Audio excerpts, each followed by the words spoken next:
ನಿಮ್ಮ ಲೈಫ್ನಲ್ಲಿ ಯಾವಾಗಲಾದರೂ ಕೋಪದಲ್ಲಿ ಯಾರಿಗೋ ಏನೋ ಬೈದು ಆಮೇಲೆ ನಾನು ಆಗ ಅನ್ಬಾರ್ದಿತ್ತು ಅಂತ ಪಶ್ಚಾತ್ತಾಪ ಪಟ್ಟಿದ್ದೀರಾ? ಅಥವಾ ಇವತ್ತಿಂದ ನಾನು ಓದೋದ್ರ ಕಡೆ ಗಮನ ಕೊಡ್ತೀನಿ, ಮೊಬೈಲ್ ಮುಟ್ಟಲ್ಲ ಅಂತ ಶಪಥ ಮಾಡಿ 5 ನಿಮಿಷದಲ್ಲಿ ಮತ್ತೆ ಇನ್ಸ್ಟಾಗ್ರಾಮ್ ರೀಲ್ಸ್ ನೋಡ್ತಾ 2 ಗಂಟೆ ವೇಸ್ಟ್ ಏನಾದರೂ ಮಾಡಿದ್ದೀರಾ?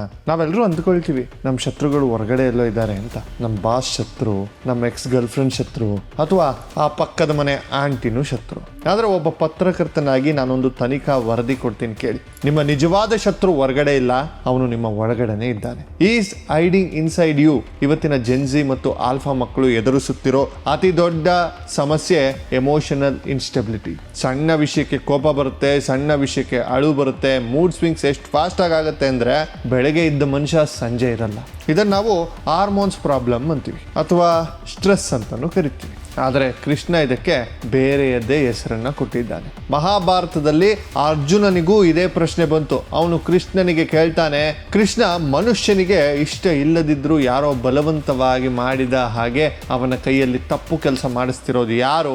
ನಾನು ಒಳ್ಳೆಯವನಾಗಿ ಇರಬೇಕು ಅನ್ಕೋತೀನಿ, ಆದರೆ ನನ್ನ ಕೈಯಲ್ಲಿ ತಪ್ಪು ನಡೆದು ಹೋಗುತ್ತೆ. ಯಾಕೆ? ಈ ಪ್ರಶ್ನೆ ಅವನಿಗೆ ಮಾತ್ರ ಅಲ್ಲ, ನಿಮಗೂ ಇದೆ ಅಲ್ವಾ? ನಾನು ಟೈಮ್ ವೇಸ್ಟ್ ಮಾಡಬಾರ್ದು ಅನ್ಕೋತೀನಿ, ಆದರೆ ಮಾಡ್ತೀನಿ. ನಾನು ಸಿಗರೇಟ್ ಸೇದಬಾರ್ದು ಅನ್ಕೋತೀನಿ, ಆದರೆ ಸೇರ್ತೀನಿ. Why? Who is controlling you? ಇದಕ್ಕೆ ಕೃಷ್ಣ ಕೊಟ್ಟ ಉತ್ತರ ಭಯಾನಕವಾಗಿದೆ. ಇವತ್ತು ನಾವು ಆ ಒಳಗಿನ ಶತ್ರುವಿನ ಮುಖವಾಡ ಕಳಚಲಿದ್ದೇವೆ ಮತ್ತು ಕೃಷ್ಣ ಪರಿಚಯಿಸಿದ ಆ ಸೂಪರ್ ಹ್ಯೂಮನ್ ಕಾನ್ಸೆಪ್ಟ್ ಸ್ಥಿತಪ್ರಜ್ಞೆ ಅಂದರೆ ಯಾರು ಅಂತ ಮಾತಾಡ್ತೀವಿ. ಸ್ಥಿತಪ್ರಜ್ಞೆ ಅಂದರೆ ಯಾರು? ಅವನು ಬೋರಿಂಗ್ ಮನುಷ್ಯನ ಅಥವಾ ಜಗತ್ತಿನ ಅತ್ಯಂತ ಕೂಲ್ ವ್ಯಕ್ತಿನ? Welcome to episode 4 the emotional warrior. ಇದು ನಿಮ್ಮ ಕೋಪ, ನಿಮ್ಮ ಆಸೆ ಮತ್ತು ನಿಮ್ಮ ಗಮನವನ್ನು ನಿಮ್ಮ ಕಂಟ್ರೋಲ್ಗೆ ತರುವ ಸಂಚಿಕೆ. ಅರ್ಜುನನ ಪ್ರಶ್ನೆ ಏನು? ಮನುಷ್ಯನ ಕೈಲಿ ತಪ್ಪು ಮಾಡಿಸೋದು ಯಾರು? ಕೃಷ್ಣ ನೇರವಾಗಿ ಉತ್ತರ ಕೊಡ್ತಾನೆ. ಭಗವದ್ಗೀತೆಯ 3ನೇ ಅಧ್ಯಾಯ 37ನೇ ಶ್ಲೋಕ. ಕರೆಕ್ಟಾಗಿ ಕೇಳಿಸ್ಕೊಳ್ಳಿ. ಇಲ್ಲಿ ಕೃಷ್ಣ ಇಬ್ಬರು ರೌಡಿಗಳನ್ನ ಪರಿಚಯಿಸ್ತಾ ಇದ್ದಾನೆ. ಕಾಮ ಅಂದ್ರೆ ಬರೀ ಲೈಂಗಿಕ ಆಸೆ ಅಥವಾ ಲಸ್ಟ್ ಮಾತ್ರ ಅಲ್ಲ, ಯಾವುದೇ ವಸ್ತುವಿನ ಮೇಲಿನ ತೀವ್ರವಾದ ಆಸೆ, ನನಗೆ ಅದು ಬೇಕೇ ಬೇಕು ಅನ್ನೋ ಹಠ, ಇಂಟೆನ್ಸ್ ಡಿಸೈರ್ ಅಂತಾರಲ್ಲ ಅದು. ಇನ್ನೊಂದು ಕ್ರೋಧ ಅಂದ್ರೆ ಕೋಪ. ಕೃಷ್ಣ ಹೇಳ್ತಾನೆ, ಹೇಷ, ಇವನೇ ನೋಡು ನಿನ್ನ ಶತ್ರುಗಳು. ಇವರು ಎಲ್ಲಿಂದ ಹುಡ್ತಾರೆ? ರಜೋಗುಣ ಸಮುದ್ಭವ. ನಮ್ಮ ಪ್ಯಾಷನ್ ಅಥವಾ ನಮ್ಮ ಚಟುವಟಿಕೆಯಿಂದ ಹುಡ್ತಾರೆ. ಇವರ ಗುಣ ಏನು? ಮಹಾಶನೋ ಅಂತಾನೆ. ಇವರಿಗೆ ಎಷ್ಟು ತಿಂದ್ರೂ ಹೊಟ್ಟೆ ತುಂಬಲ್ಲ. ನೀವು ಒಂದು ರೀಲ್ ನೋಡಿದ್ರೆ ಸಾಕ? ಇಲ್ಲ, ಇನ್ನೊಂದು ರೀಲ್ ಬೇಕು ಅನ್ಸುತ್ತೆ. ಒಂದು ಪೆಗ್ ಕುಡಿದ್ರೆ ಸಾಕ? ಇಲ್ಲ, ಇನ್ನೊಂದು ಬೇಕು ಅನ್ಸುತ್ತೆ. 1 ಕೋಟಿ ದುಡಿದ್ರೆ ಸಾಕ? ಇಲ್ಲ, 10 ಕೋಟಿ ಬೇಕು ಅನ್ಸುತ್ತೆ. Desire is a fire that never says enough. ಮತ್ತು ಮಹಾಪಾಪ್ಮ ಅನ್ನುವಂತಹ ಒಂದು ಪದವನ್ನು ಉಪಯೋಗಿಸಿದ್ದಾನೆ. ಇವರೇ ನಿಮ್ಮ ಕೈಯಲ್ಲಿ ಪಾಪ ಮಾಡಿಸೋರು. ನೀವು ಜೈಲಿನಲ್ಲಿರೋ ಅಪರಾಧಿಗಳನ್ನ ನೋಡಿ, ಅವರು ಯಾರೋ ಹುಟ್ಟಿದಾಗಿಂದ ಕೆಟ್ಟದವರಲ್ಲ. ಅವರ ಲೈಫ್ ಹಾಳಾಗಿದ್ದು ಒಂದೇ ಒಂದು ಕ್ಷಣದ ಕಾಮ ಅಥವಾ ಒಂದು ಕ್ಷಣದ ಕೋಪದಿಂದ. ಆದ್ರೆ ಇಲ್ಲಿ ಒಂದು ಸೈಕಾಲಜಿ ಇದೆ. ಕಾಮ ಮತ್ತು ಕ್ರೋಧ ಬೇರೆ ಬೇರೆ ಅಂತ ಎಷ್ಟೊಂದು ಜನ ಹೇಳ್ತಾರೆ. ಆದ್ರೆ ಅಲ್ಲ, ಒಂದು ನಾಣ್ಯದ 2 ಮುಖಗಳು. ಹೇಗೆ ಅಂತ ನೀವು ಕೇಳಬಹುದು. ನೀವು ಒಂದು ವಸ್ತುವಿನ ಮೇಲೆ ಆಸೆ ಪಡ್ತೀರಿ, ಅದು ನಿಮಗೆ ಸಿಕ್ಕರೆ ಆಸೆ ಜಾಸ್ತಿ ಆಗುತ್ತೆ, ಅದನ್ನ ಲೋಭ ಅಂತ ಕರೀತಾರೆ. ಅದು ನಿಮ್ಗೆ ಸಿಗಲಿಲ್ಲ ಅಂದ್ರೆ ಕೋಪ ಬರುತ್ತೆ. ಉದಾಹರಣೆಗೆ, ನೀವು ರೋಡಲ್ಲಿ ಕಾರ್ ಓಡಿಸ್ಕೊಂಡು ಹೋಗ್ತಾ ಇರ್ತೀರಿ. ನೀವು ಅಂದುಕೊಂಡು ಟೈಮ್ಗೆ ಆಫೀಸ್ಗೆ ಹೋಗಬೇಕು, ಮಧ್ಯದಲ್ಲಿ ಟ್ರಾಫಿಕ್ ಜಾಮ್ ಆಯ್ತು, ನಿಮ್ಮ ಆಸೆಗೆ ಒಂಥರ ತಡೆ ಬಂತಲ್ಲ, ತಕ್ಷಣ ಏನಾಗುತ್ತೆ? ನಿಮಗೆ ಕೋಪ ಬರುತ್ತೆ. ಆನ್ ಮಾಡ್ತೀರಾ, ಬೈತೀರಾ. ಅಂದ್ರೆ anger is nothing but obstructed desire. ತಡೆಯಲ್ಪಟ್ಟ ಆಸೆಯೇ ಕೋಪ. ಸೊ ನಿಮ್ಮ ಕೋಪವನ್ನ ಕಂಟ್ರೋಲ್ ಮಾಡಬೇಕು ಅಂದ್ರೆ ನೀವು ಕೋಪದ ಮೇಲೆ ವರ್ಕ್ ಮಾಡಬಾರ್ದು. ನೀವು ನಿಮ್ಮ ಆಸೆಗಳ ಮೇಲೆ ಅಂದ್ರೆ ಎಕ್ಸ್ಪೆಕ್ಟೇಷನ್ಗಳ ಮೇಲೆ ವರ್ಕ್ ಮಾಡಬೇಕು. ಇವತ್ತಿನ ಪೀಳಿಗೆ ಹುಡುಗರಿಗೆ ಕೋಪ ಯಾಕೆ ಜಾಸ್ತಿ ಅಂದ್ರೆ ಅವರ ಎಕ್ಸ್ಪೆಕ್ಟೇಷನ್ಗಳು ಜಾಸ್ತಿ ಇದೆ. ವೈಫೈ ಸ್ಲೋ ಇರಬಾರ್ದು, ಡೆಲಿವರಿ ಲೇಟ್ ಆಗಬಾರ್ದು, ಅವಳು ರಿಪ್ಲೈ ಲೇಟ್ ಮಾಡಬಾರ್ದು. ಯಾವಾಗ ಈ ಎಕ್ಸ್ಪೆಕ್ಟೇಷನ್ ಬ್ರೇಕ್ ಆಗುತ್ತೋ ಆಗ ಒಳಗಿರೋ ರಾಕ್ಷಸ ಹೊರಗೆ ಬರ್ತಾನೆ. ಆ ರಾಕ್ಷಸ ಬಂದ್ರೆ ಏನಾಗುತ್ತೆ? ಕೃಷ್ಣ ಅದಕ್ಕೊಂದು ಲ್ಯಾಡರ್ ಕೊಟ್ಟಿದ್ದಾನೆ. ಏಣಿಯ ಮೂಲಕ ನೀವು ಹೇಗೆ ಪಾತಾಳಕ್ಕೆ ಬೀಳ್ತೀರಿ ಅಂತ. ಇದು ಜಗತ್ತಿನ ಬೆಸ್ಟ್ ಸೈಕಾಲಜಿಕಲ್ ಕೇಸ್ ಸ್ಟಡಿ. ಬನ್ನಿ ನೋಡೋಣ ಆ ಒಂದು ವಿಷಯವನ್ನ. ಇದು ಭಗವದ್ಗೀತೆಯ 2ನೇ ಅಧ್ಯಾಯದ 62 ಮತ್ತು 63ನೇ ಶ್ಲೋಕ. ಇದನ್ನ ಲ್ಯಾಡರ್ ಆಫ್ ಫಾಲ್ ಅಂತ ಕರೀತಾರೆ. ಒಬ್ಬ ಒಳ್ಳೆಯ ಬುದ್ಧಿವಂತ ವಿದ್ಯಾರ್ಥಿ ಹೇಗೆ ಡ್ರಗ್ ಅಡಿಕ್ಟ್ ಆಗ್ತಾನೆ ಅಥವಾ ಒಬ್ಬ ಕ್ರಿಮಿನಲ್ ಆಗ್ತಾನೆ, ಅದು ಒಂದೇ ದಿನದಲ್ಲಾಗಲ್ಲ, ಅದು 8 ಹಂತಗಳಲ್ಲಿ ನಡೆಯುತ್ತೆ. ಅಂತ ಒಂದು ಧ್ಯಾಯತೋ ವಿಷಯನ್ ಅನ್ನುವಂತಹ ಒಂದು ಪದವನ್ನು ಉಪಯೋಗಿಸಿದ್ದಾನೆ. ವಿಷಯಗಳ ಬಗ್ಗೆ ಯೋಚನೆ ಮಾಡುವುದು ಇದು ಮೊದಲ ತಪ್ಪು. ನೀವು ಸುಮ್ಮನೆ ಕೂತಿರ್ತೀರಿ, ನಿಮ್ಮ ಫ್ರೆಂಡ್ ಬಂದು ಮಚ್ಚ ಆ ಪಪ್ ಸೂಪರ್ ಆಗಿದೆ ಅಂತ ಹೇಳ್ತಾನೆ, ನೀವು ಹೋಗಿಲ್ಲ, ಆದರೆ ನಿಮ್ಮ ಮನಸ್ಸು ಅದ್ರ ಬಗ್ಗೆ ಥಿಂಕ್ ಮಾಡೋಕೆ ಶುರು ಮಾಡುತ್ತೆ. ಹೇಗಿರ್ಬೋದು, ಒಮ್ಮೆ ಟ್ರೈ ಮಾಡ್ಲಾ? Thought is just a seed, ಯೋಚನೆಯ ಬೀಜ. ಹಂತ 2 ಸಂಘ, ಅಂಟಿಕೊಳ್ಳುವಿಕೆ. ಯೋಚನೆ ಮಾಡಿ ಮಾಡಿ ನಿಮಗೆ ಅದ್ರ ಮೇಲೆ ಆಸಕ್ತಿ ಹುಟ್ಟುತ್ತೆ, ವೀಕೆಂಡ್ ಹೋಗ್ಲೇಬೇಕು ಅಂತ ಫಿಕ್ಸ್ ಆಗ್ತೀರ. ಹಂತ 3 ಕಾಮ, ತೀವ್ರವಾದ ಆಸೆ. ಈಗ ಅದು ಬರೀ ಆಸಕ್ತಿ ಅಲ್ಲ, ಅದು ಹಠ, ನನಗದು ಬೇಕೇ ಬೇಕು, ಐ ವಾಂಟ್ ಇಟ್ ನೌ. ಹಂತ 4 ಕ್ರೋಧ, ಕೋಪ. ಅಂದ್ರೆ ನೀವು ಪಬ್ಗೆ ಹೋಗ್ಬೇಕು ಅನ್ಕೊಂಡ್ರಿ, ಅಪ್ಪ ಪರ್ಮಿಷನ್ ಕೊಡ್ಲಿಲ್ಲ ಅಥವಾ ದುಡ್ಡು ಸಿಗ್ಲಿಲ್ಲ, ಆಗೇನಾಗುತ್ತೆ, ಅಪ್ಪನ ಮೇಲೆ ಕೋಪ ಬರುತ್ತೆ, ಪ್ರಪಂಚದ ಮೇಲೆ ಸಿಟ್ಟು ಬರುತ್ತೆ. ಹಂತ 5 ಸಮೋಹ, ಭ್ರಮೆ ಅಥವಾ ಮೂರ್ಖತನ. ಕೋಪ ಬಂದಾಗ ಏನಾಗುತ್ತೆ, ವಿವೇಕ ನಾಶ ಆಗುತ್ತೆ, ತಂದೆ ತಾಯಿ ಅನ್ನೋದು ಮರ್ತೋಗುತ್ತೆ, ಎದುರಿಗೆ ಇರೋದು ಯಾರು ಅಂತ ಕೂಡ ಕಾಣಿಸಲ್ಲ. ನೀವು ನೋಡಿರ್ಬೋದು, ಕೋಪ ಬಂದಾಗ ಜನ ಫೋನನ್ನು ತೆಗೆದು ಬಿಸಾಕ್ಬಿಡ್ತಾರೆ. 50,000 ರೂಪಾಯಿ ಫೋನ್ ಹೋಯ್ತು. ಇದನ್ನೇ ಸಮೋಹ ಅನ್ನೋದು. ಹಂತ 6 ಸ್ಮೃತಿ ವಿಭ್ರಮ, ನೆನಪಿನ ಶಕ್ತಿ ನಾಶ. ಅಂದ್ರೆ ಇದು ನಿಮ್ಮ ಪಾಠದ ನೆನಪಲ್ಲ, ನಿಮ್ಮ ವ್ಯಾಲ್ಯೂಸ್ನ ನೀವು ಮರ್ತೋಗೋದು.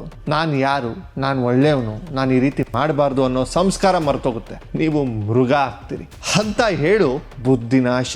ಬುದ್ಧಿನಾಶವಾಗುತ್ತೆ, ಸರಿ ತಪ್ಪುಗಳನ್ನು ವಿವೇಚನೆ ಮಾಡುವ ಶಕ್ತಿ ಕಳೆದು ಹೋಗುತ್ತೆ. ಆ ಕ್ಷಣದಲ್ಲಿ ನೀವು ಮಾಡುವ ಕೆಲಸ ನಿಮ್ಮ ಇಡೀ ಲೈಫ್ನ ಹಾಳು ಮಾಡುತ್ತೆ ಅಂತ ನಿಮಗೆ ಗೊತ್ತೇ ಆಗಲ್ಲ. ಹಂತ 8 ಪ್ರಣಶ್ಯತಿ, ಸರ್ವನಾಶ.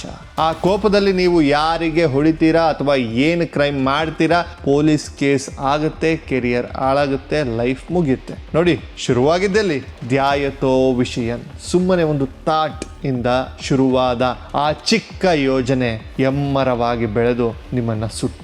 ಮಿತ್ರರೇ, ಇದಕ್ಕೆ ಹೇಳೋದು ನಿಪ್ಪಿಟ್ಟಿಂದಿ ಬಡ್, ಮೊಳಕೆಯಲ್ಲೇ ಚಿವುಟಾಕಿ. ಯಾವಾಗ ನಿಮ್ಮ ಮನಸ್ಸಿನಲ್ಲಿ ನೆಗೆಟಿವ್ ಥಾಟ್ ಬರುತ್ತೋ ಅದು ಮೊದಲ ಸ್ಟೆಪ್. ಅಲ್ಲೇ ಅದನ್ನ ಕಟ್ ಮಾಡಿ ಬಿಸಾಕಿ, ಅದಕ್ಕೆ ನೀರಾಕಿ ಬೆಳೆಸಿದ್ರೆ ಅದು 8ನೇ ಸ್ಟೆಪ್ಗೆ ಕರ್ಕೊಂಡು ಹೋಗಿ ನಿಮ್ಮನ್ನ ಸ್ಮಶಾನ ಸೇರಿಸುತ್ತೆ.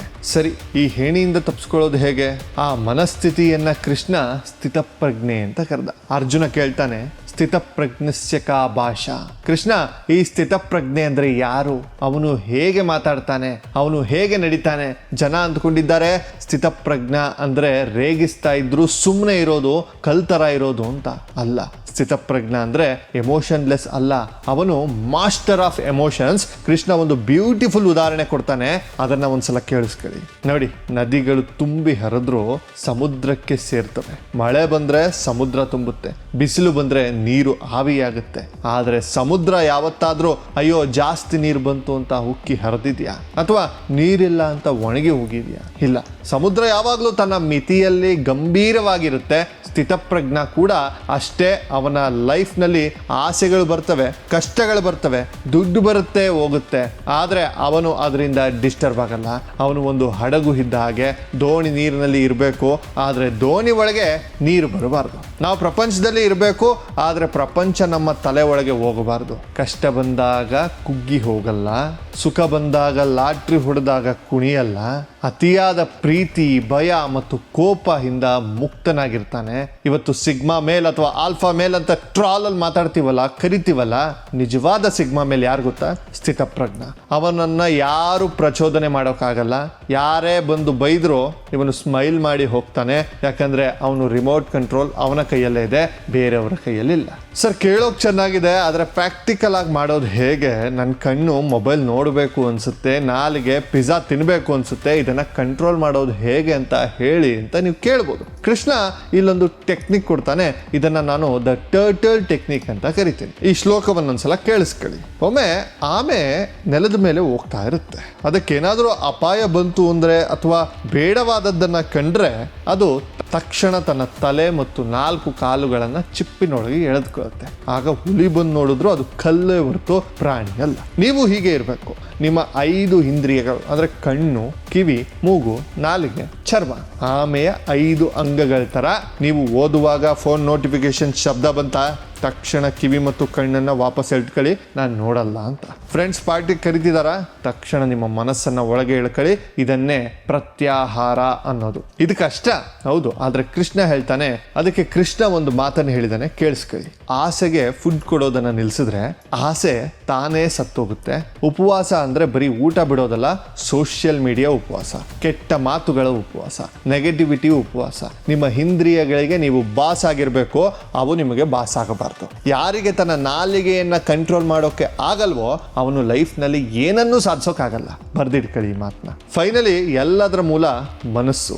ಅರ್ಜುನನಿಗೂ ಇದೇ ಕಂಪ್ಲೇಂಟ್ ಇತ್ತು. ಚಂಚಲ ಹಿ ಮನಃ ಕೃಷ್ಣ. ಕೃಷ್ಣ ಗಾಳಿಯನ್ನ ಗಂಟು ಹಾಕೋದು ಎಷ್ಟು ಕಷ್ಟನೋ ಈ ಮನಸ್ಸನ್ನ ಕಂಟ್ರೋಲ್ ಮಾಡೋದು ಅಷ್ಟು ಕಷ್ಟ. ಅದು ನಿಲ್ಲೋದೇ ಇಲ್ಲ ಅಂತ ಹೇಳ್ತಾನೆ. ಇದಕ್ಕೆ ಕೃಷ್ಣ ನಗ್ತಾನೆ. ಅವನು ಅರ್ಜುನನ ಸಮಸ್ಯೆಯನ್ನು ಒಪ್ಕೊಳ್ತಾನೆ. ಅಸಂಶಯಂ ಮಹಾಬಾಹೋ ಅಂತ ಹೇಳ್ತಾನೆ. ಅಂದ್ರೆ ಹೌದು ಅರ್ಜುನ, ನೀನು ಹೇಳ್ತಿರೋ ನಿಜ. ಮನಸ್ಸು ಚಂಚಲವೇ, ಆದರೆ ಅದನ್ನ ಕಂಟ್ರೋಲ್ ಮಾಡೋಕೆ 2 ದಾರಿ. ಒಂದು ಅಭ್ಯಾಸ, ಪ್ರಾಕ್ಟೀಸ್ ಮಾಡು. ಇನ್ನೊಂದು ವೈರಾಗ್ಯ, ಡಿಟ್ಯಾಚ್ಮೆಂಟ್ ತಗೋ. ಇದು ಒಂಥರ ಜಿಮ್ ವರ್ಕೌಟ್ ಥರ.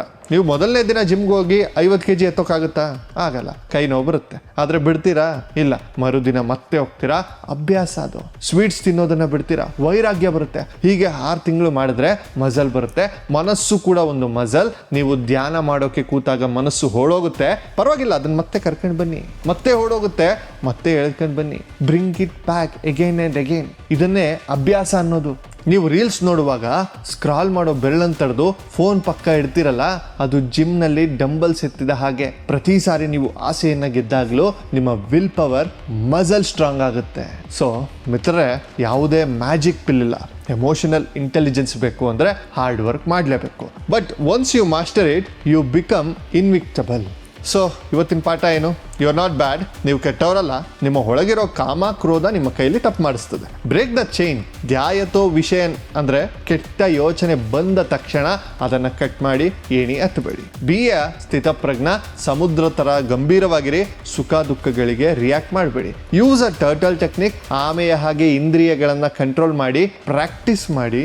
ಮನಸ್ಸು ಕೋತಿ ಇದ್ದ ಹಾಗೆ, ಅದಕ್ಕೆ ಟ್ರೈನಿಂಗ್ ಕೊಡಿ. ಈ ಎಪಿಸೋಡ್ ನಿಮಗೆ ಸ್ವಲ್ಪ ಹೆವಿ ಅನ್ಸಿರ್ಬೋದು, ಆದರೆ ಇದು ಲೈಫ್ ಸ್ಕಿಲ್. ಇದನ್ನ ಕಲ್ತ್ರೆ ನೀವು ಕೇವಲ ಎಕ್ಸಾಮ್ನಲ್ಲಿ ಅಲ್ಲ, ಲೈಫ್ನಲ್ಲಿ ಟಾಪರ್ ಆಗ್ತೀರಿ. ಮುಂದಿನ ಸಂಚಿಕೆ ತುಂಬಾ ಇಂಟ್ರೆಸ್ಟಿಂಗ್ ಆಗಿದೆ.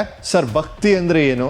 ದೇವಸ್ಥಾನಕ್ಕೆ ಹೋಗಿ ಗಂಟೆ ಬಾರಿಸೋದಾ, ಅಥವಾ ಅದರಲ್ಲಿ ಬೇರೆ ಸೈನ್ಸ್ ಏನಾದರೂ ಇದೆಯಾ? ಮುಂದಿನ episode the power of devotion, ಅಂದ್ರೆ ಭಕ್ತಿ ಯೋಗ ಅಂತ ಭಗವದ್ಗೀತೆಯಲ್ಲಿ ಕರೆದಿದ್ದಾರೆ. ದೇವರು ಅಂದ್ರೆ ಯಾರು? ಅವನು ಸೈಂಟಿಫಿಕ್ ಆಗಿ ನೋಡುವಂತಹ ಕೆಲಸವನ್ನ ಆ ವಿಡಿಯೋದಲ್ಲಿ ಮಾಡೋಣ. ಈ ವಿಡಿಯೋದಲ್ಲಿರೋ ಲ್ಯಾಡರ್ ಆಫ್ ಫಾಲ್ ನಿಮಗೆ ಅರ್ಥ ಆಗಿದ್ರೆ ಕಮೆಂಟಲ್ಲಿ ಐ ಕಂಟ್ರೋಲ್ ಮೈ ಮೈಂಡ್ ಅಂತ ಬರೀರಿ. ಶೇರ್ ಮಾಡಿ, ಸಬ್ಸ್ಕ್ರೈಬ್ ಮಾಡಿ. ನಾನು ವಿಕಾಸ್ ಶಾಸ್ತ್ರಿ, ಸತ್ಯದ ಪರವಾಗಿ, ನ್ಯಾಯ ಮತ್ತು ಧರ್ಮದ ಪರವಾಗಿ. ಜೈ ಹಿಂದ್, ಜೈ ಕರ್ನಾಟಕ, ವಂದೇ ಮಾತರಂ. ಎಲ್ರಿಗೂ ಒಳ್ಳೆಯದಾಗಲಿ. ಮುಂದಿನ ವಿಡಿಯೋದಲ್ಲಿ ಸಿಗೋಣ. ನಮಸ್ಕಾರ.